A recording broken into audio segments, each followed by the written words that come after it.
بسم اللہ الرحمن الرحیم۔ بیماریوں کی تاریخ انسان کی تاریخ کے ساتھ ہی شروع ہوتی ہے۔ جیسے جیسے انسان سوشل ہوتا گیا، ترقی کرتا گیا، بیماریوں کا خطرہ بڑھتا گیا۔ قدیم دور میں انسان قدرتی خوراک کھاتا تھا، کھلی فضا میں سانس لیتا تھا، صاف پانی استعمال کرتا تھا، انسان شکار اور پھلوں پر انحصار کرتا تھا، تو زخم اور انفیکشن کامن تھے۔ زخم جیسے جنگلی جانوروں کے حملے اور شکار کے دوران ہونے والے زخم، اور پھر ان زخموں کے انفیکشن اور غذائی قلت کے مسائل عام تھے۔ غذائی قلت مثلاً وائٹامنز کی کمی سے پیدا ہونے والی بیماریاں، جیسے سب سے زیادہ جو بیماری پائی جاتی تھی اسکروی تھی، اسکروی جو کہ وائٹامن سی کی کمی کے باعث ہوتی ہے۔ ابتدا میں انسان بیماریوں کی وجوہات اور علاج سے لا علم تھا اور دیومالائی کہانیوں یا روحانی وجوہات کو بیماریوں کا سبب سمجھتا تھا۔ ان بیماریوں کا علاج جڑی بوٹیوں اور جادو ٹونے سے کیا جاتا تھا۔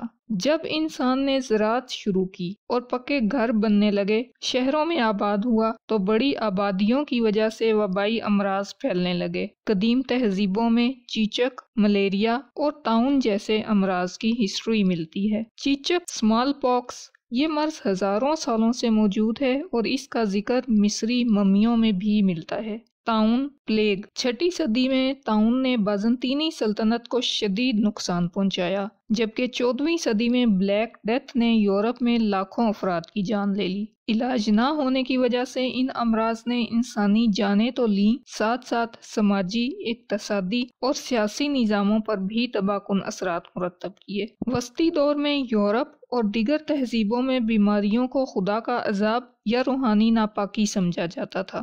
سائنس اور تحقیق محدود تھی اور زیادہ تر علاج دواؤں، تعویذوں اور جڑی بوٹیوں کے ذریعے کیا جاتا تھا۔ اسی دوران جذام یعنی کہ لیپرسی جیسی بیماریاں پھیلیں۔ طاعون کا قہر کئی صدیوں تک جاری رہا۔ 17ویں اور 18ویں صدی میں سائنسی انقلاب آیا۔ سائنس نے بیماریوں کے علاج میں نیا سلسلہ متعارف کروایا، ایک نئے دور کا آغاز ہوا۔ مائکروسکوپ کی ایجاد سے بیکٹیریا اور جراثیم کی موجودگی کا علم ہوا۔ ایڈورڈ جینز نے 1796 میں چیچک کی پہلی ویکسین تیار کی، جسے طب کی تاریخ میں ایک انقلاب سمجھا جاتا ہے۔ 19ویں صدی میں لوئس پاسچر اور رابرٹ کوچ نے جراثیمی نظریہ پیش کیا، جس کے مطابق بیماریوں کا سبب بیکٹیریا اور وائرس ہوتے ہیں۔ اینٹی بائیوٹکس کا استعمال 1928 میں پینسلین کی دریافت سے ہوا، جس نے بیکٹیریل انفیکشن کے علاج میں انقلاب برپا کیا۔ پولیو، خسرہ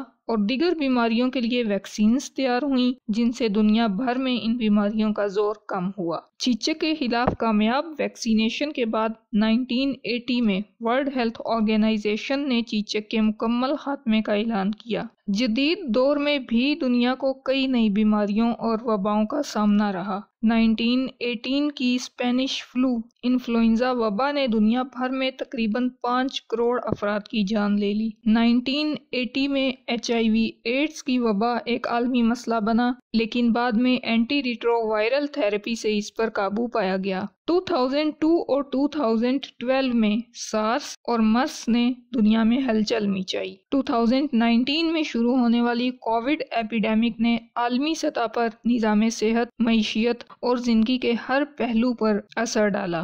آج کل جینیٹک ریسرچ، آرٹیفیشل انٹیلیجنس اور بائیو ٹیکنالوجی کی مدد سے نئی بیماریوں کے علاج کے لیے ویکسینز اور دیگر ادویات تیزی سے تیار کی جا رہی ہیں، مگر نئی وبائیں، اینٹی بائیوٹک ریزسٹنس اور انوائرمنٹل چینجز آنے والے سالوں میں انسانی صحت کے لیے بڑے چیلنجز ہیں۔ انسانی تاریخ میں بیماریوں کا سفر ابتدائی جڑی بوٹیوں کے علاج سے لے کر جدید طب کے انقلابات تک مسلسل ارتقا پذیر رہا ہے۔ علاج کے طریقوں اور بیماریوں کے پھیلاؤ میں وقت کے ساتھ ساتھ بہت تبدیلیاں آئیں۔ ایلوپیتھک، ہومیوپیتھک، آیورویدک، آکوپنکچر اور مختلف تھراپیز، ویکسینیشن پروگرامز منظر عام پر آئے۔ آج کے دور میں طب اور ادویات انتہائی جدید ہو چکی ہیں اور کئی نئے طریقے متعارف ہو چکے ہیں، مگر اب اینٹی بائیوٹکس کے حد سے زیادہ استعمال کی وجہ سے بیکٹیریا میں مزاحمت پیدا ہو رہی ہے، انسانوں میں ڈرگ ریزسٹنس پیدا ہو رہی ہے۔